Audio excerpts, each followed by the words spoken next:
What is up, everyone? Stonepost 34 here, bringing you more of Growing Up with Stonepost, and host migration sucks.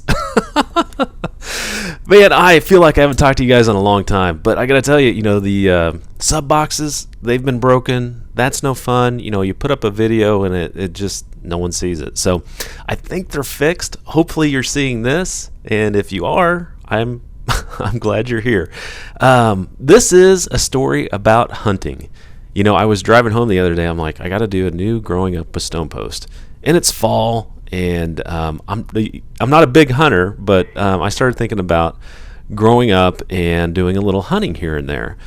Now, my roommate, he was a big hunter. His family was from Arkansas, and they moved here to Kansas, and they loved to hunt. They loved to hunt everything from pheasant, turkey, geese, you name it. They would hunt it. So I'm sorry, it's not geese. They didn't hunt geese.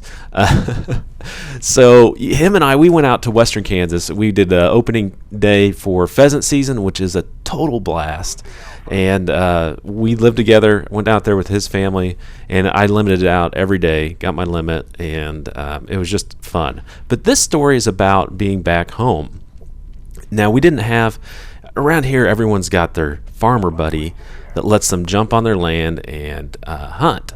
And we didn't have any of those really to speak of. We were just out of college, living together, and making pretty good money, but we just didn't know anyone that were farmers around here. So what we had to do was we utilized some of the public hunting grounds in the area. Now, these are open. You don't have to pay or anything. They're just owned by the Corps, and you can go out there, the Corps of Engineers, I'm sorry, and you can go out there and hunt them, and it's just public hunting. You just got to be careful because you don't know who's out there, who's on the land, and just be careful that you're safe and you're wearing not camouflage but some orange suits so people don't shoot you by accident. So we decide a day ahead of time we're going to get up at 6 a.m. and we're going to go dove hunting. Now, dove hunting, it's a little sketchy where we lived at that time. So we also knew that we were going to do some squirrel hunting. Total Arkansas, right?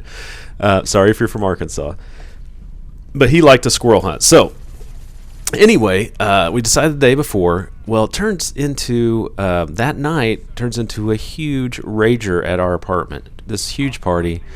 We stay up way too late, drink way too much beer, and still decide to get up at 6 a.m.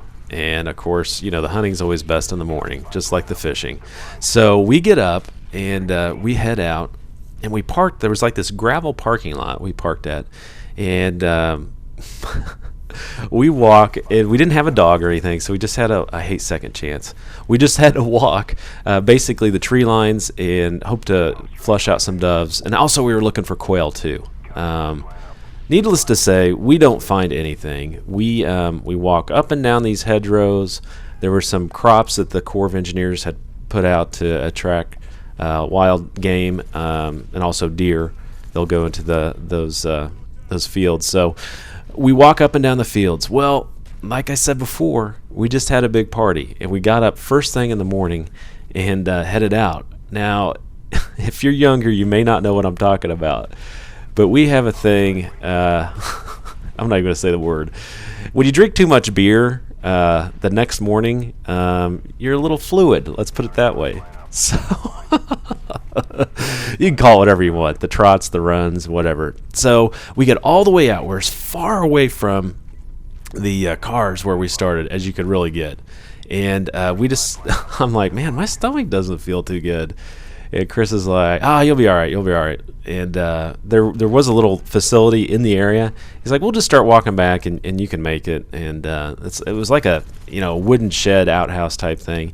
He's like, you can make it, you'll be fine. So we walk along, and I'm like, I'm all right, I'm doing okay. So we keep walking, and we get through this field, and I can see the cars. The cars are right there.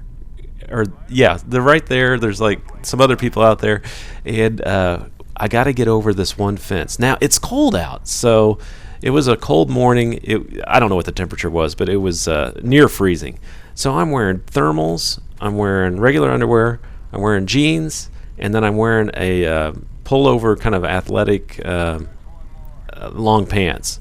So I've got multiple layers on here. So I'm straining to get over this fence, headed to the cards. I reach up, grab the fence post, hurdle one leg, and that was it. That was all she wrote. I'm like, oh no. Chris is like, what? I'm like, I didn't make it. And I did not make it. So here's the worst part. I mean, we're out in the middle. Well, not out of the middle. We're outside of town. I just basically filled my pants. And at this point, I'm like, dude, we got to get out of here.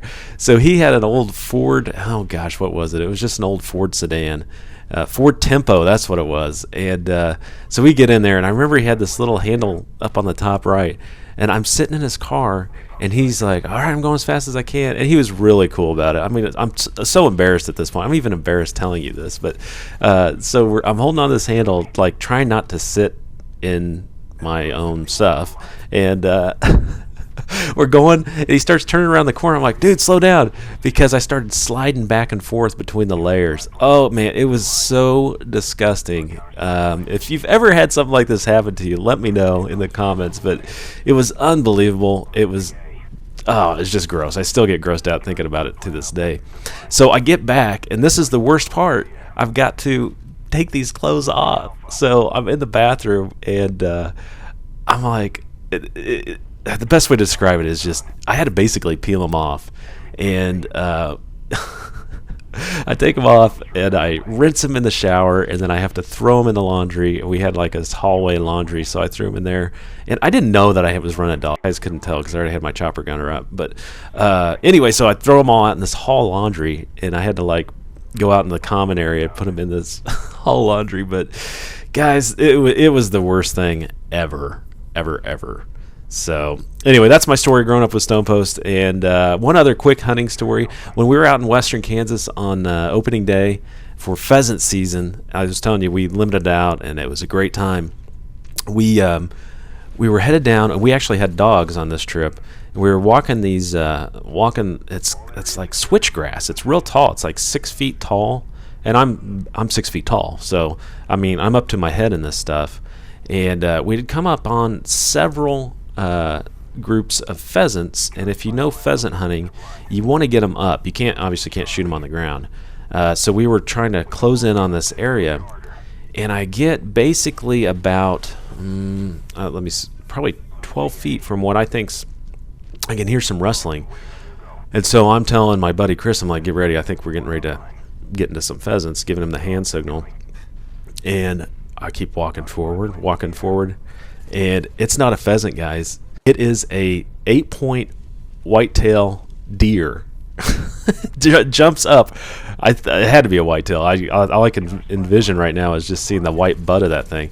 Jumps up right in front of me, scared the living crap out of me. Just jumped straight up, and was basically, I could have reached out to grab its tail. I almost shot him right in the butt. But hunting's fun. I don't do a lot of hunting. I don't own a gun.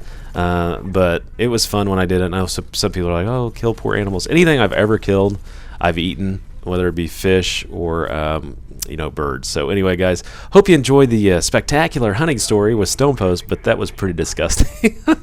Anyway, guys, take care as always. This is Stonepost 34.